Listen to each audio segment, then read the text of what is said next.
The right to offend is not some pesky little part of freedom of speech that we have to put up with. It is the heart and soul and lungs of freedom of speech. It is the coursing lifeblood of human progress. It is the instigator of liberty and modernity and science and understanding. What a laughing stock today's student leaders are, that they can so casually dismiss the right to be offensive without realizing that their lovely, enlightened lives are the gift of individuals who gave offense. Offensiveness is not just something we have to begrudgingly accept. Offensiveness is the motor of human progress. Now broadcasting from the Right to Offend Media Studios in sunny South Florida, bringing you the latest in politics, current events, art, and pop culture. This is the Whitfield Report Live with Sam Whitfield. But giving offense is good. In fact, it's essential.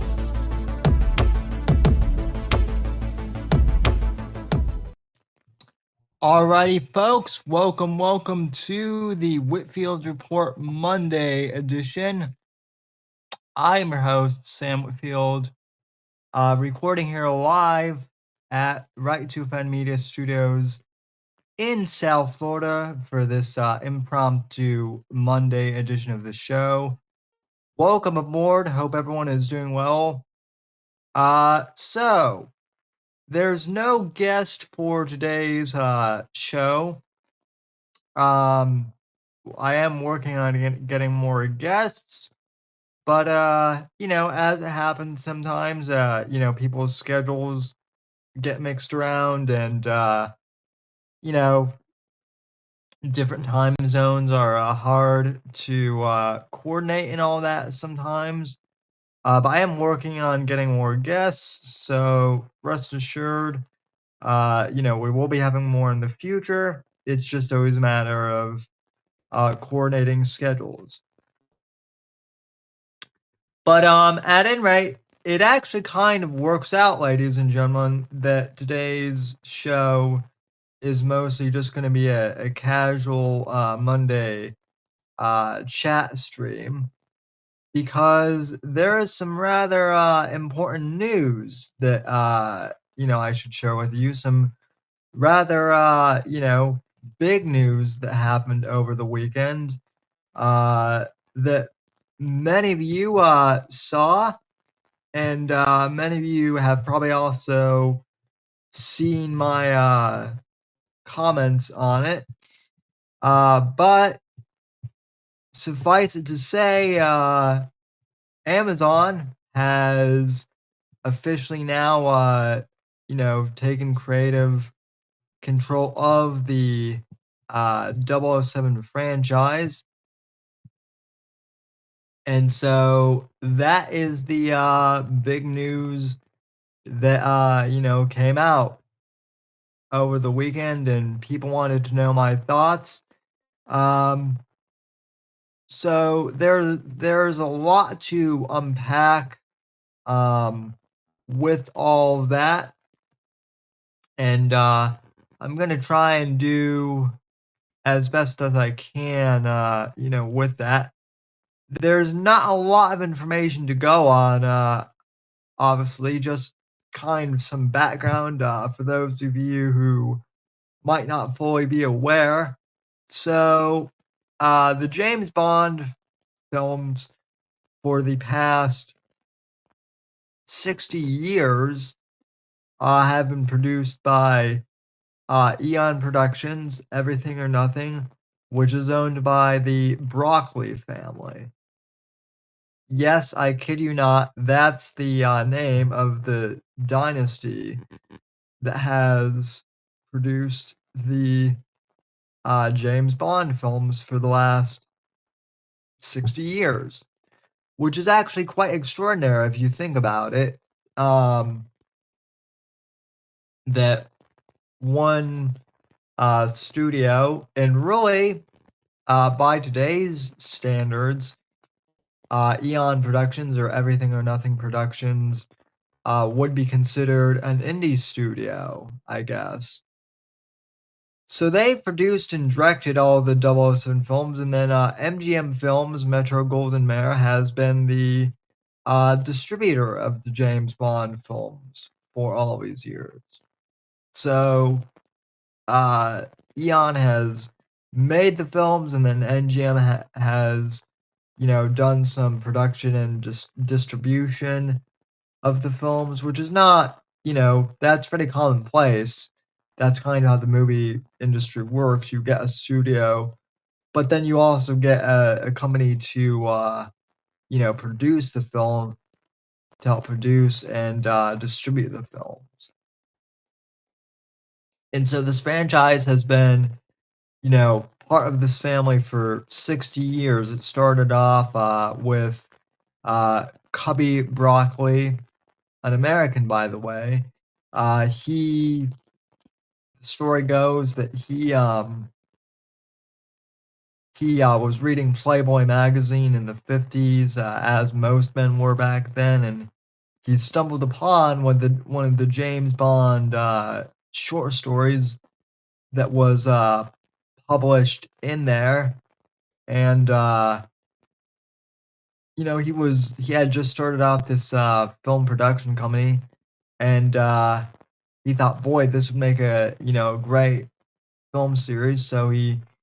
Or a great film. So he got in touch with Ian Fleming, who is British, and got in touch with his agent and asked if he could,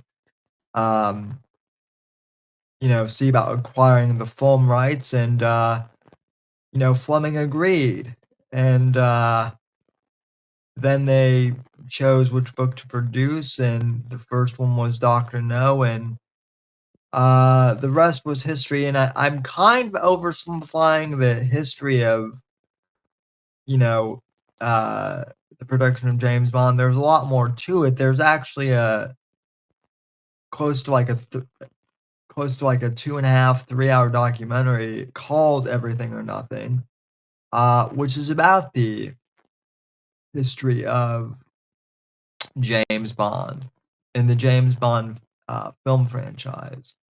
I know you can definitely find on Amazon, but I think you can also find on YouTube still, maybe. But very much worth the time to go and watch that. But suffice it to say, MGM has been producing the Bond films for years and years and years, and has been distributing the Bond films. And I want to say 5 years ago, Amazon purchased MGM Studios. And, that's a big deal because MGM Studios is a major films distributor. And of course, with Amazon buying them out, they now have basically, access to the catalog, for putting the movies on Amazon Prime Video, um, for streaming and whatnot. And so that was a big deal a couple of years ago. And they had the rights to basically the streaming catalog for all the Bond films, which is a big deal. But for a long time, the Broccoli's, they wanted to retain the production rights of actually making the Bond films. They always felt it was a family company, and it is. And so the story goes, from what I've heard, they did their best to keep the 007 franchise in the family, and, make sure that they were going to be the ones who were actually making the films for years and, for years to come, if they could. Now, there's a lot of speculation, there's been a lot of behind the scenes, gossip and articles as to, there was this big back and forth fight between the Amazon executives and the Broccoli family, for creative control of 007. A lot of speculation behind what happened, but we don't actually know really what that entailed. It's really all he said, she said type stuff. And just a lot of internet gossip in general. One thing that does seem consistent, which does kind of concern me a bit, is that supposedly there were some executives out there who, I guess 5 years ago or so, they wanted to take 007 in more of a woke direction, and supposedly an actual quote from Barbara Broccoli's mouth is "fuck no, that's never going to happen." Again, we don't actually know for sure that happened or exactly what the nature of the behind the scenes meetings were. This is all speculation, but it was pretty consistent speculation nonetheless. And so, for the last, you know, for really the last 4 years or so, ever since the last Daniel Craig film, No Time to Die, came out, James Bond fans, myself included, have been very, um, I don't want to say worried, although that's really the only appropriate word, but let's just say maybe a better word is we've been concerned about the future of 007. And we've been concerned particularly about it going to Amazon. And this is something I want to touch on here real quick. So kind of shifting gears, the news broke that Amazon had officially acquired the production rights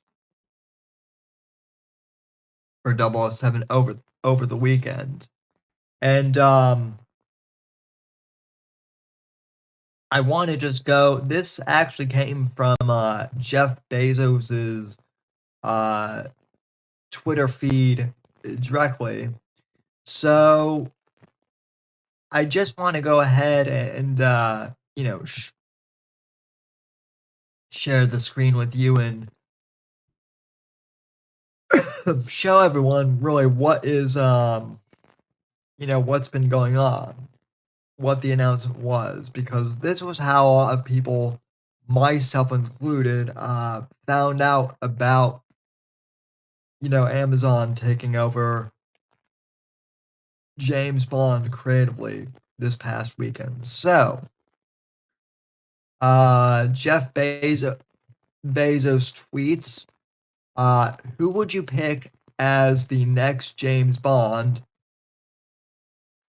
And then there's a news headline below here.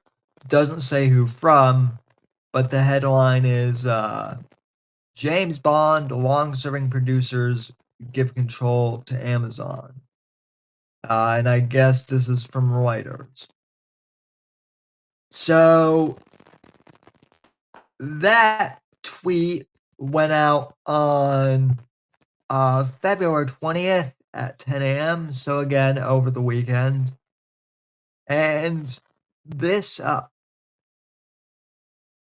post alone, or tweet, or whatever you want to call it, has gotten 16.9 million views. So again, Jeff Bezos asks,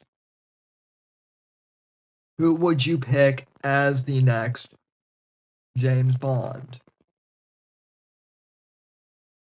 And there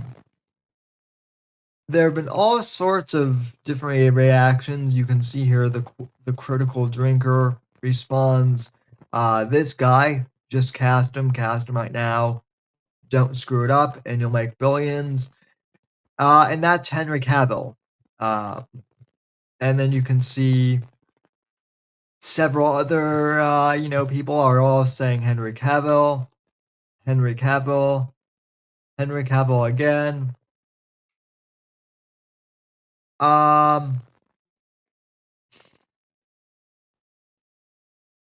People are saying, it's pretty much like Henry Cavill down the line. Basically, though, most people are just saying, we'd like Henry Cavill, but again, most people are saying, and I think Autism Capital here says it the best, please, please, please keep James Bond as James Bond. No woke things, no gender bending, no race swapping. Please keep the memory of this character intact. Sincerely, every James Bond fan ever.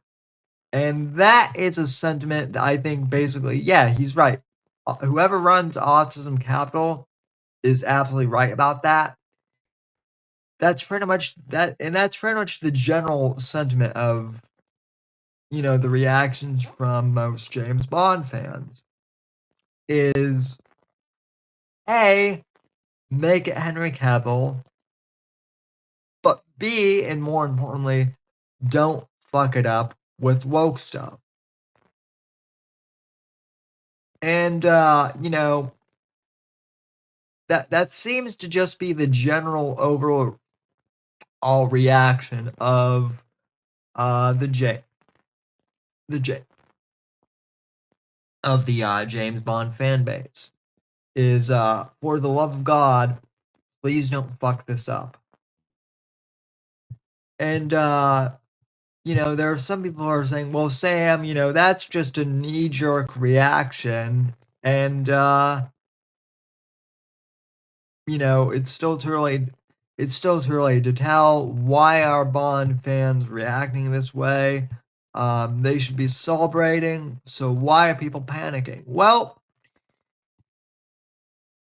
there are a couple of different reasons I would say. I would say we're not panicking. That's not a right, that's not exactly how I would say it. But given the track record of, various franchises, I think people have the right to, be a little cautious given what's happened to other franchises in the last few years. Most notably, let's take Star Wars, for example, folks. Just pretty straightforward and simple here. So let's take Star Wars, shall we, as an example. So back in late 2012, I believe it was Disney Disney acquires Lucasfilm and acquires Star Wars, and George Lucas walks away and makes possibly like one of the most historically lucrative business deals in the movie industry. And everyone is excited about the future of Star Wars, including me, and everyone's feeling pretty good. With Disney's financial backing, they'll be able to secure the success of Star Wars for decades to come, and everything was pretty optimistic. And then fast forward to 2015, The Force Awakens comes out, and it's okay, but it's not really it's okay for, I guess, like a relaunch of the franchise. I remember I was certainly excited about it at first. It wasn't a bad Star Wars film, but it wasn't great. And I think one thing that the Star Wars fans really wanted from The Force Awakens is they wanted Luke, Leia, and Han, the original three of the original trilogy. They all wanted them on screen at the same time. That was really all Star Wars fans had wanted if there was going to be, a sequel trilogy. That was all we had wanted for years at that point, was a reunion between Han, Luke, and Leia on screen. Just like we had gotten with the expanded universe, through the books. And we never got that in The Force Awakens. So that was disappointing. And then we got The Last Jedi, which I don't think I need to go, too, into too much detail what happened with The Last Jedi. But basically, that was when, wokeness, it had already been creeping into Hollywood, but it really reared its ugly head with The Last Jedi. They made Luke Skywalker, a grumpy old man, which in hindsight now kind of seems like it might have actually been appropriate, considering that that's actually what Mark Hamill has become. So I guess it is kind of fitting and appropriate in that way. But suffice it to say,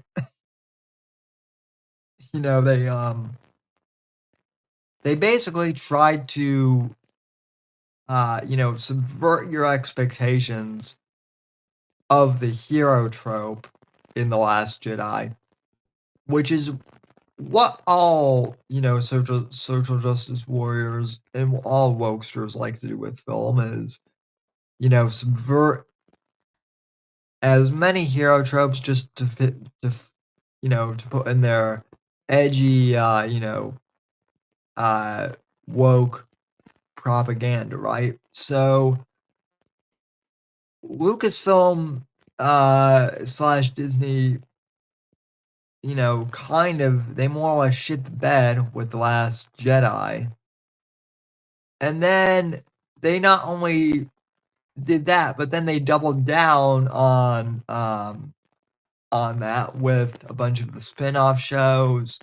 They did well with The Mandalorian series on Disney Plus up until they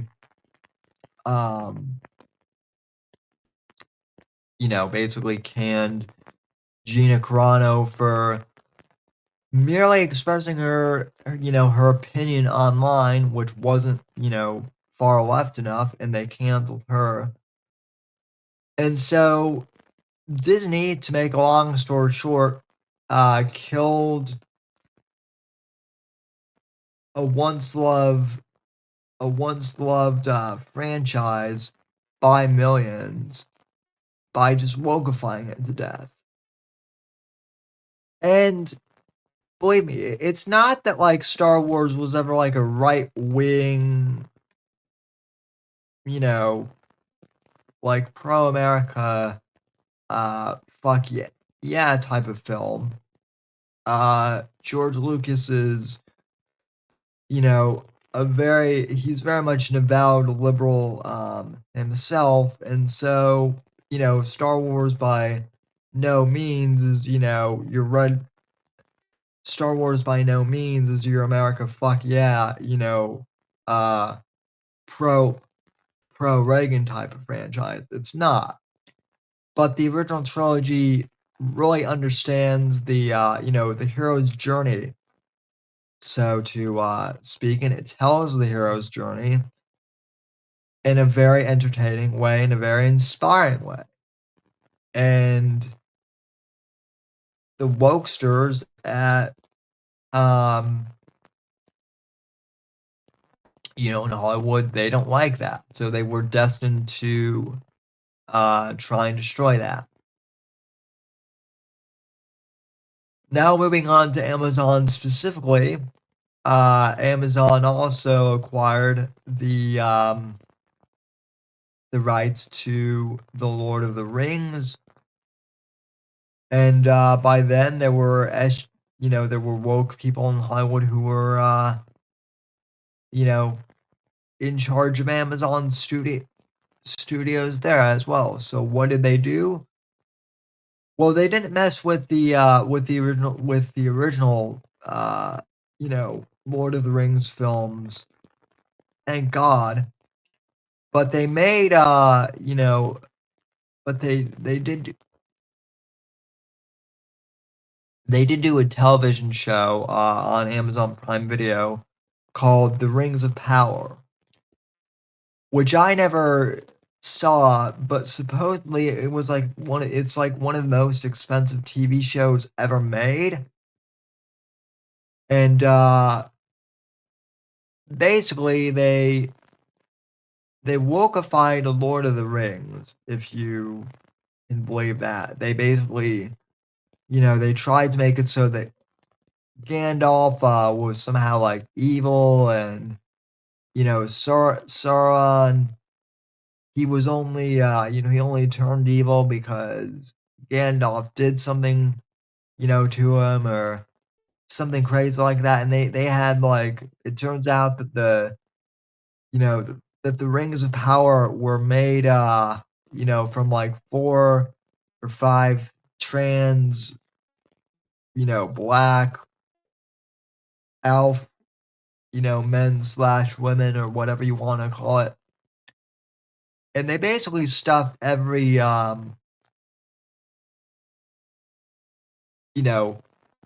basically woke trope into the rings of power, and it did terribly. So and a lot of Lord of the Rings fans were upset, and still are upset by this. They don't want to talk about the Rings of Power.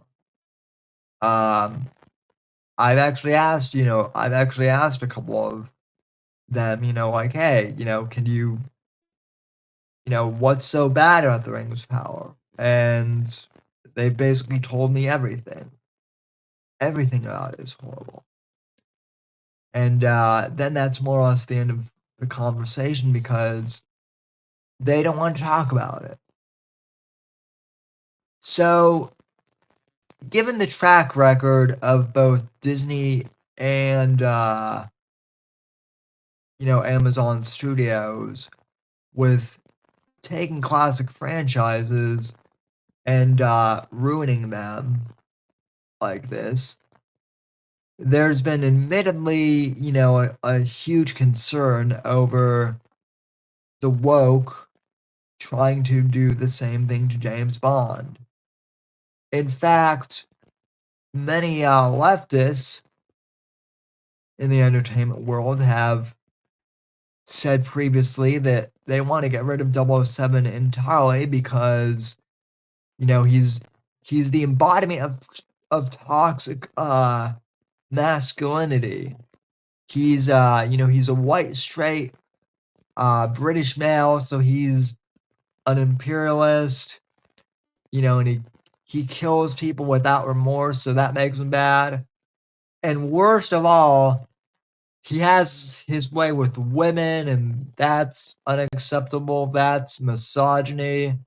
And he's, he says a bunch of witty and, things, and that's problematic. And, they've tried to say that Ian Fleming was a racist, and that he, hated Jews, even though they now hate Jews themselves, which is ironic.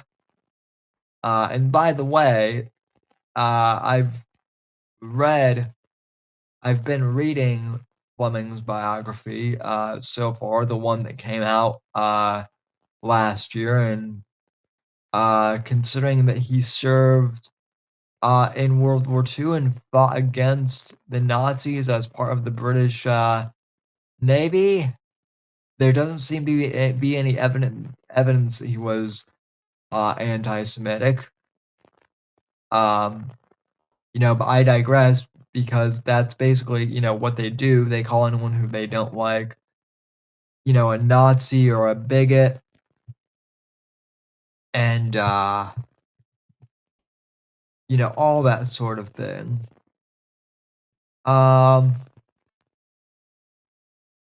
So, but the wokesters have been trying to go after 007 for a long time, folks. They have.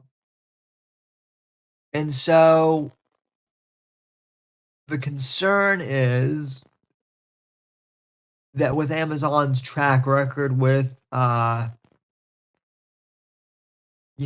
of the Rings, with them specifically, and with Hollywood's track record of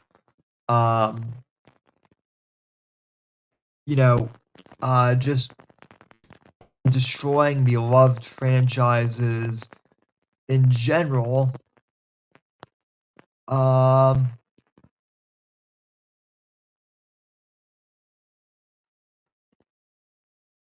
There's reason to be concerned, ladies and gentlemen. And I don't blame Bond fans for being a bit worried. I would be too if I were in that situation. I mean, there was a big controversy 2 years ago, because the publisher who owns the publishing rights for the Fleming estate and for the James Bond novels, they recently decided to alter the Ian Fleming 007 novels and change some of the language, quote unquote, to fit modern sensibilities. And in my mind, that is akin to basically the same thing as censorship. It's altering it's altering an already established work, essentially. It's changing the original author's intention, and in some ways could be altering the story, to fit quote unquote modern perceptions. Now, of course, folks, am I saying that every single one of 007's themes or tropes is appropriate for modern audiences today? Maybe not necessarily. Maybe it's not, it might not be appropriate to, to backhand, a woman, even a female villain, if they're getting out of hand. For instance. But that's not to say that you should throw the baby out with the bathwater. Instead of trying to alter the, the texts to fit the current day worldview, it would be much more beneficial, I believe at least, if there were a disclaimer from the publisher saying, hey, these books were written in the 1950s, post World War II. There are different views. There were different views then than there are today, and just keep that in mind, reader. And that's all that needed to happen. And in fact, up until 2 years ago, that is essentially what was in the books. I think in like the mid 2000s reprintings of the 007 books. So, and now the current 007 novels that have come out, they all involve, stuff like, right wing extremism. I know that like in one of the books, in one of the like the latest books that came out, I think like for King and Country or something, the main James Bond villain is someone akin to like an Elon Musk slash Donald Trump hybrid.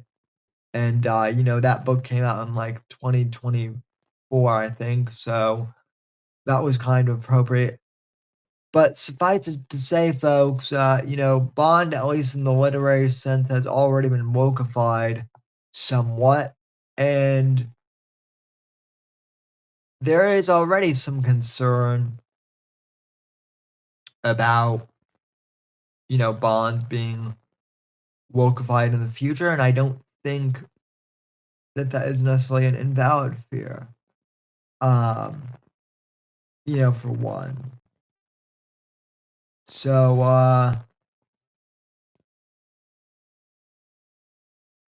don't think 007 fans are necessarily, wrong to be a bit nervous about the future of 007, because I certainly am. Um, with that being said, will I still at least, keep an eye on what's going on with the franchise? Absolutely. I'm I'm never going to stop loving 007 in general and James Bond in general. Even if the future films are crap, I'm still going to watch, the 26 previous films, which are my all-time favorite films, and I'm still going to reread the James Bond books that I have here, that I love and that matter so much to me because they're awesome and should be preserved in their original state. So, folks, there may be a lot of uncertainty, but I still love 007 as a character, and that's what matters. Um, and really, that's all I can say for right now on the subject. Before we close, though, I I did write an article on my Substack for American Instinct Adventures that I would like to share with you. I published it this past weekend. It's already gotten a lot of views from people on Substack, and I really appreciate it. But I want to read this to you because I think it really sums up my feelings on James Bond in general and why I love the character so much. So, ladies and gentlemen, this is titled A Lifelong Bond, and let me pull it up here on the screen for you all so that you can see here. And, and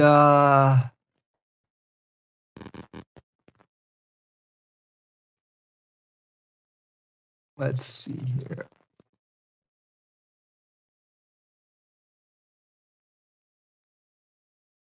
Let me just make sure that everything is good. Hold on a sec.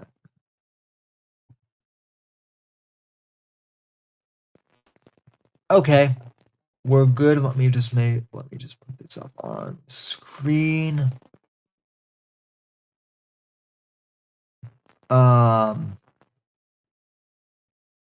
And then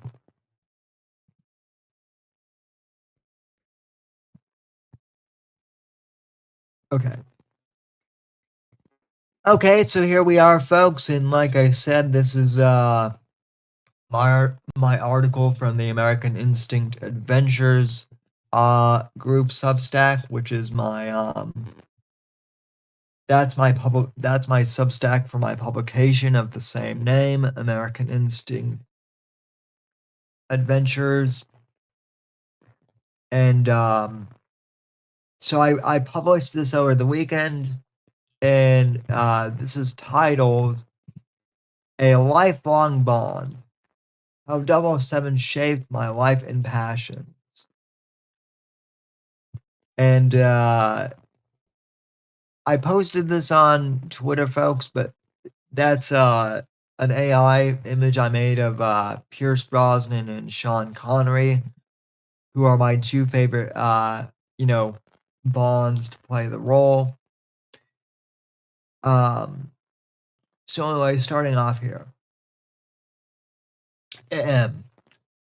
For as long as I can remember, James Bond has been a part of my life.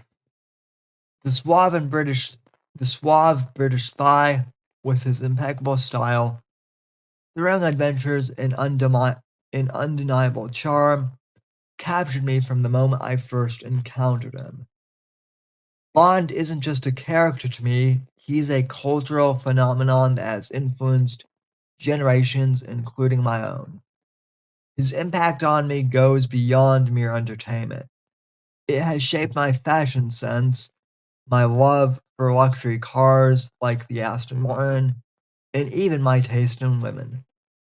More than that, Bond inspired me to start writing stories as a child, fueling my imagination with tales of espionage and intrigue, a passion that eventually led to my modern pulp novel series, Shadows of Deception, and its protagonist, John Ryder. As my favorite fictional character, Bond holds a special place in my heart, and I owe a debt of gratitude to the creators and actors who brought him to life. With the franchise now in new hands, I reflect on what Bond means to me and why his legacy must be preserved. Continuing on, discovering James Bond. My journey with James Bond began earlier than most might expect, when I was just 7 years old. Let me start over again. My journey with James Bond began earlier than most might expect. When I was just 7 years old, hunched over a Nintendo 64 controller, immersed in the pixelated chaos of GoldenEye 007. Good times, folks. That game, with its thrilling multiplayer shootouts and stealthy missions through the facility level, was my first real taste of Bond's world. I'd spent hours dodging odd jobs, deadly hat, or racing against friends to capture the golden gun, feeling like a spy in training. Around that same time, I got my hands on Tomorrow Never Dies or the original PlayStation. The game's high-octane action, driving a BMW through the streets of Saigon, or taking down enemies with a silenced pistol, brought Pierce Brosnan's Bond to life in a way that captivated my young imagination.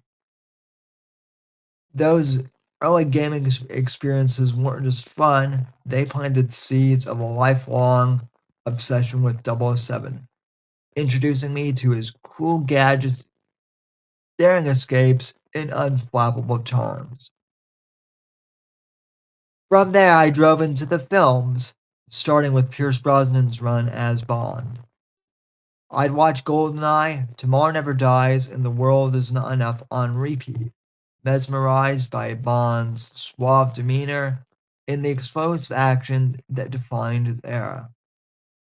His Bond was the perfect entry point, modern, witty, and effortlessly cool, perfectly aligned with the games I loved. But my perspective shifted when I turned 12 and discovered Sean Connery's Bond. I remember popping Dr. No into the VHS player and being struck by Connery's commanding presence, his rugged charisma, dry wit, and physicality were magnetic. I binged watched his classics from Dr. No, Goldfinger, Thunderball, and found myself fascinated by this earlier, grittier version of Bond. There was something timeless about Connery's portrayal, a raw edge, a raw edge that Brosnan's polish didn't quite capture. As an adult, Connery has solidified his place as my favorite Bond, the gold standard of 007's essence, blending sophistication with the steely resolve that I've come to admire more with each passing year. The following year, at 13, I took the next step into my Bond journey by picking up Ian Fleming's novels. I started with Casino Royale, borrowed from a local library, and was immediately hooked. Fleming's vivid prose brought Bond to life in a way the films and games couldn't. His worlds of casinos, shadowy villains, and high-stake missions leapt off the page. The novels revealed a deeper, more complex Bond, one who wrestled with his own morality and the toll of his profession beneath the polished exterior. I devoured every book I could find, from Live and Let Die to You Only Live Twice, each one fueling my imagination and deepening my connection to the character. Reading about Bond's internal struggles and triumphs added a layer of humanity that made him more than just a hero. He became a flawed, compelling figure I could relate to. Those early encounters, through games, films, and novels, ignited a passion for Bond that continues to shape my life, influencing everything from my creative pursuits to my personal style. And by the way, folks, I forgot to write in the article that when I was 13 too, I had also seen Casino Royale in theaters. That was Daniel Craig's first film, and people have brought up, that people were skeptical of Daniel Craig as Bond when he first came out. And while that's true, I feel that this situation with Amazon is a bit different than simply just a new actor playing Bond. So anyway, continuing on to influence on personal style. James Bond influence on my life is perhaps most visible in my personal style. Fashion has always been a crucial aspect of Bond's identity, and his wardrobe is as iconic as the character himself. From Connery's perfectly tailored suits in Goldfinger to Brosnan's sleek ensemble in GoldenEye, Bond exudes sophistication. Inspired by his style, I began to pay more attention to my own clothing choices. I remember saving up for months to buy my first bespoke suit, hoping to capture even a fraction of Bond's effortless elegance. Connery's rugged polish became my benchmark. It wasn't just about looking good, it was about feeling confident, in control, and ready for anything. Just like 007. Later on, I started paying attention to details. Crisp white shirts, polished leather shoes, and even the occasional pocket square. Bond taught me that style isn't just about the appearances, it's about projecting an image of confidence and self-assurance. Beyond fashion, Bond's love for the Aston Martin sparked my passion for luxury cars. The Aston Martin DB5, immortalized by Connor and Goldfinger, with its sleek lines and array of gadgets, is the ultimate spy vehicle. While I've yet to own one, I've always admired their design and performance. There's something about the combination of power and refinement that resonates with me, much like Bond himself or John Ryder, who often finds himself behind the wheel of high-performance vehicles in shadows of deception. I remember visiting a car show and seeing a DB5 in person for the first time. The silver paint gleaming under the lights, the roar of the engine as it started up, it was a moment of pure awe, and it reinforced my dream one day of driving a car that embodies the spirit of Bond, a dream rooted in those early N64 and PlayStation days. When it comes to relationships, Bond interactions with women have also left their mark. The Bond girls, whether it's Ursula Andress emerging from the sea in Doctor No, or Michelle Yeoh's fierce Waylon in Tomorrow Never Dies. These women are not just beautiful, they're intelligent, resourceful, and often integral to the plot.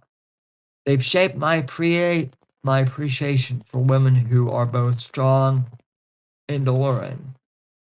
It's not about emulating Bond's romantic conquest, but valuing the qualities of confidence, independence, and intelligence that these characters embody. Qualities I've imbued in the female characters who cross paths with John Ryder.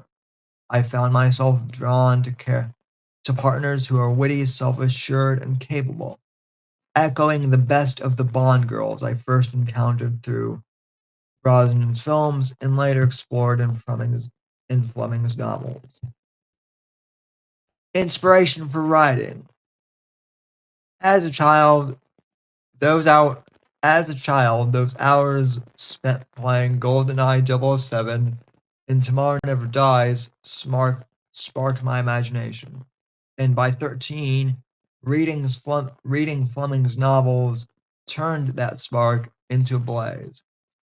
Inspired by Bond's adventures, I began writing my own spy stories, crafting tales of secret agents, daring missions, and exotic locales. My notebooks were filled with hot heroes who, like Bond, were suave, resourceful, and always one step ahead of the villains. I created a character named Jonathan Still, a dashing spy with a penchant for fast cars and clever gadgets, carefully modeled after Connery's 007. And by the way, folks, just as an off note here, I had to get rid of the Jonathan Still character. I had to call him off when I was 16 or so. Because as I would later find out, there is in fact a Jonathan Still, and he's not a secret agent at all. But he's an agent of another type. You could say he's an agent of Goldmember. To put it somewhat more bluntly. Anyway, though, continuing on. Writing became a way to channel my admiration for Bond, to live vicariously through my own creations. That childhood spark never faded, and years later it blossomed into my modern pulp novel series, Shadows of Deception. The series follows John Ryder, a Navy SEAL turned intelligence operative who answers directly to the Director of National Intelligence and the President of the United States. Writer is my homage to James Bond, a character who embodies the same blend of grit, sophistication, and moral complexity that drew me to Connery's portrayal. Like Bond, Ryder is a man of action, equally at home in a tuxedo and at a high stakes gallery as he is in the field, disarming a bomb or taking down an enemy operative. But where Bond operates within the British Secret Service, Ryder's direct line to the DNI and POTUS reflects a modern twist, inspired by the post 9/11 intelligence landscape. I wanted Ryder to carry Bond's legacy, rooted in those N64 shootouts and Fleming's prose, into a new era, facing contemporary threats like cyber terrorism and geopolitical intrigue, while retaining the timeless qualities of a pulp hero. Bond's influence is evident in every aspect of Shadows of Deception. The series' fast-paced plots, exotic settings, and sharp dialogue owe a debt to Fleming's storytelling. Ryder's gadgets, like a wristwatch with a built-in EMP device or a knife concealed in a belt buckle, echo Bond's Q branch innovations from the films and games, while his moral struggles mirror the complexity I discovered in the novels. Uh, writing Ryder, try and say that 10 times fast, folks. Writing Ryder has been a way to pay tribute to Bond while exploring my own voice as an author. Even today, when I plot a new Shadows novel, I feel that connection to the kid who dreamed of being a spy, joystick in hand or book in lap. And I'm grateful for the inspiration Bond provided. Moving on to the global appeal of Bond. Although James Bond is quintessentially British, his appeal is truly global. As someone who isn't British, I've always felt this strong connection to Bond, from the virtual streets of GoldenEye to the pages of Casino Royale. His values, courage, loyalty, and sophistication are universal, and his missions take him worldwide. A universality I've aimed to capture in Shadows of Deception. The franchise's ability to blend British charm with global adventures has made a cultural touchstone across continents. Lessons I've learned watching Connery in Thunderballs, Bahamas, or Brosnan in The World Is Not Enough, Diablo. Bond's adaptability, a trait I've installed in John Ryder, makes him relatable everywhere.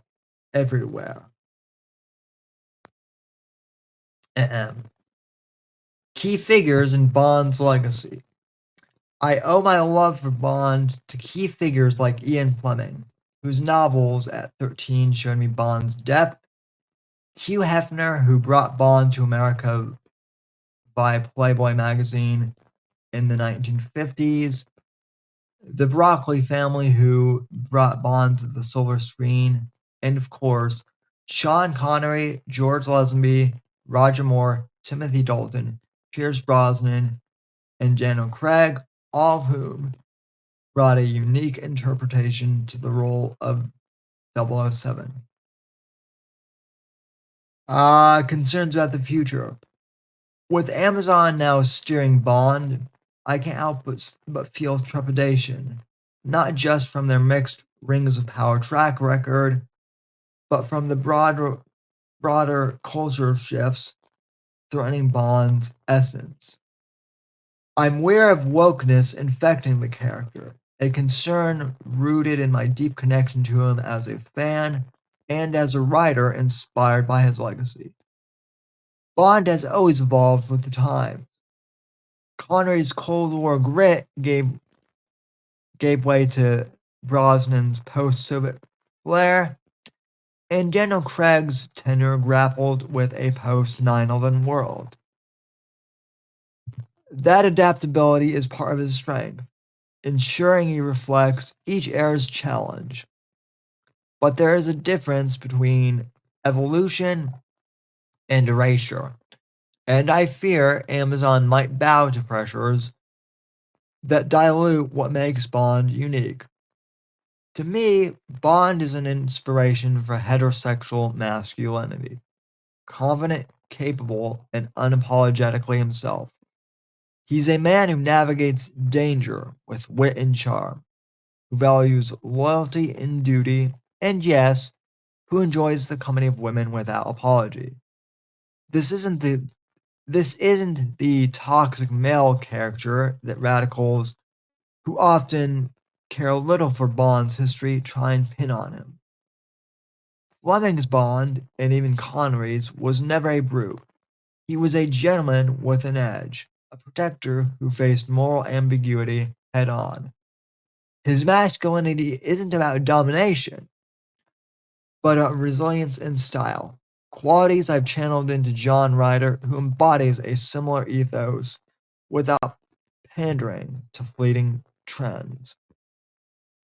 I worry that Amazon, in a bid to appease modern trends, might soften Bond's edges, turning him into a sanitized, inoffensive figure who lectures rather than acts, or worse, makes him a mouthpiece for ideologies that clash with his core.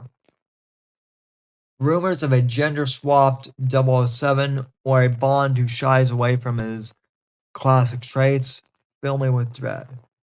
Bond's appeal lies in his specificity. I can never pronounce that word right. A British spy, a man's man, a flawed hero, not in becoming a blank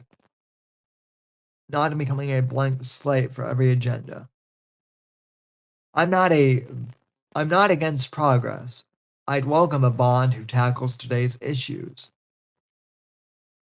Cyber threats, global security with the same panache. But if Amazon sacrifices his heterosexual masculinity, his roguish charm, or his British identity to fit a woke mold, they risk alienating fans like me who have built our own worlds like Shadows of Deception on his foundation.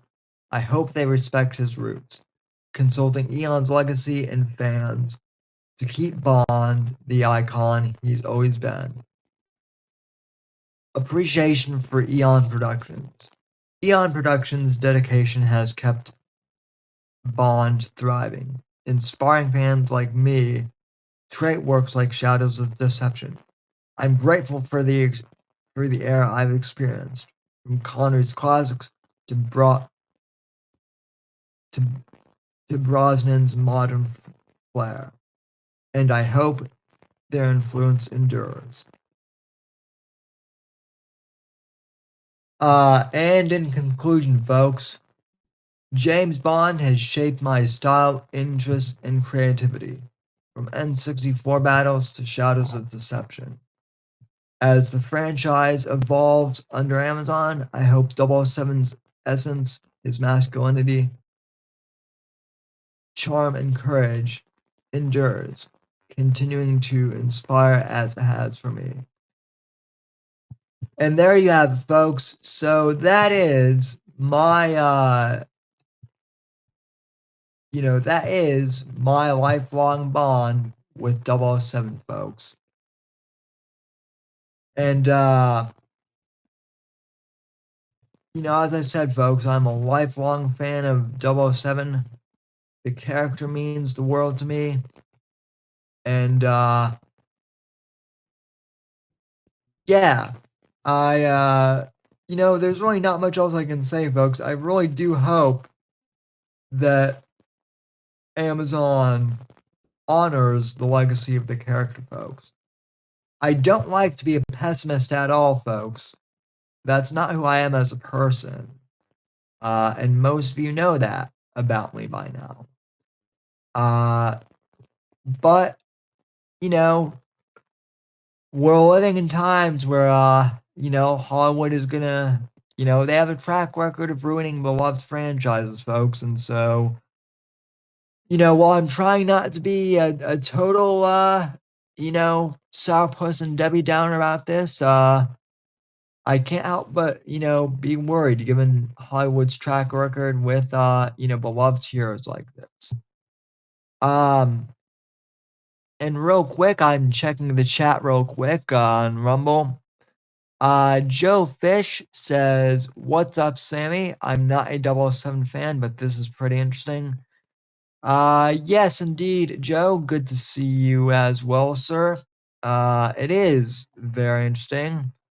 And it will be interesting to see where the franchise goes from here. I'm a little.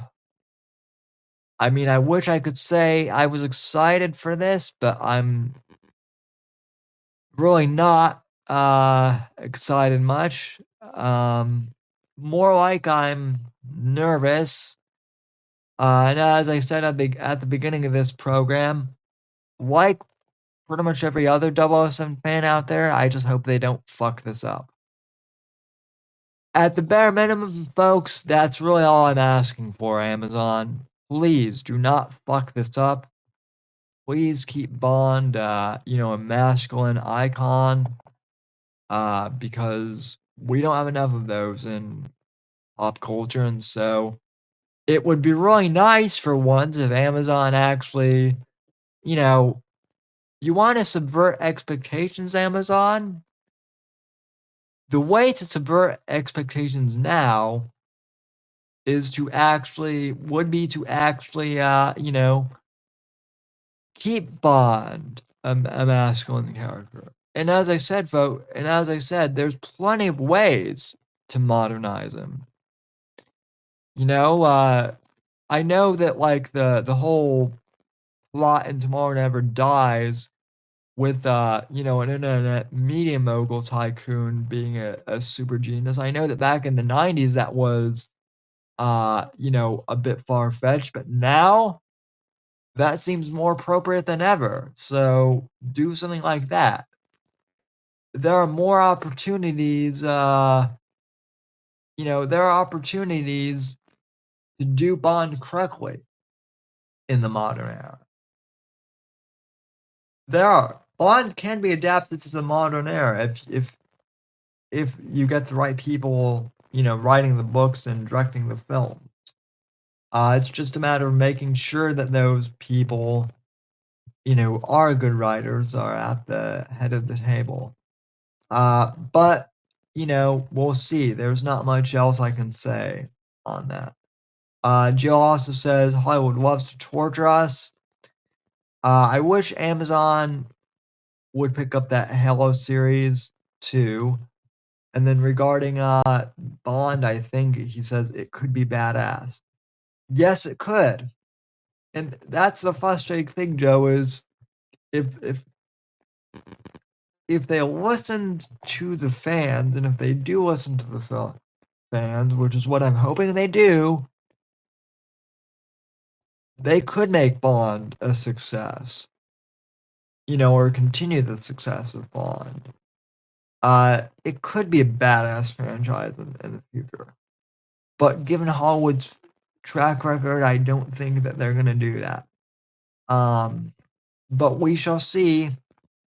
As as a popular author saying goes, more will be revealed in the future. And that's pretty much all we can say at this point. So anyway, folks, I'm sure I'll have more Bond news in the future, but that was just my initial take on all of this. I hope everyone enjoyed this little impromptu live episode.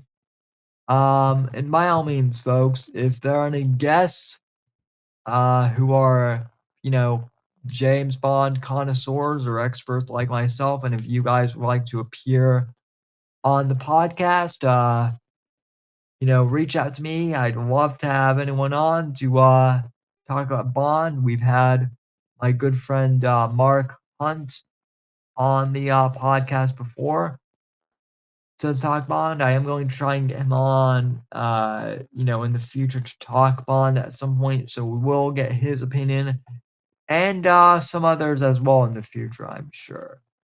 I'm sure more people want to know my opinion on this and discuss with me. So I'm always happy to do that. But these are just my initial, thoughts kind of, starting off. So anyway, that'll just about do it for tonight. For tonight's episode, folks. Before we, sign off here, though, I do want to, speaking of books and promoting things, Night of the Vigilante, my next book in the Shadows of Deception universe, and the first Jason Miller book, that will be released on March 25th, in paperback and ebook. Audiobook just got done at the end of last week, and it sounds spectacular. I got some great feedback from some early beta readers on Night of the Vigilante, so I'm going to do some minor, corrections and adjust things before final publication in March. We'll get this out to you, and then I am also in the process of working on John Rider number 4, Sins of the Assassin, which will come out later this summer, and other writing projects as well. But, so even if Bond goes to, absolute shit, you guys will at least have the Shadows of Deception saga and American Instinct books, ladies and gentlemen. But anyway, folks, as always, it's great talking to you, fine folks. I really appreciate everyone who tuned in to tonight's episode, and we'll talk at you here down the road, and we will see you all for the regular show on Wednesday night, 10 p.m. Eastern. And have a good night, folks, and thanks for tuning in.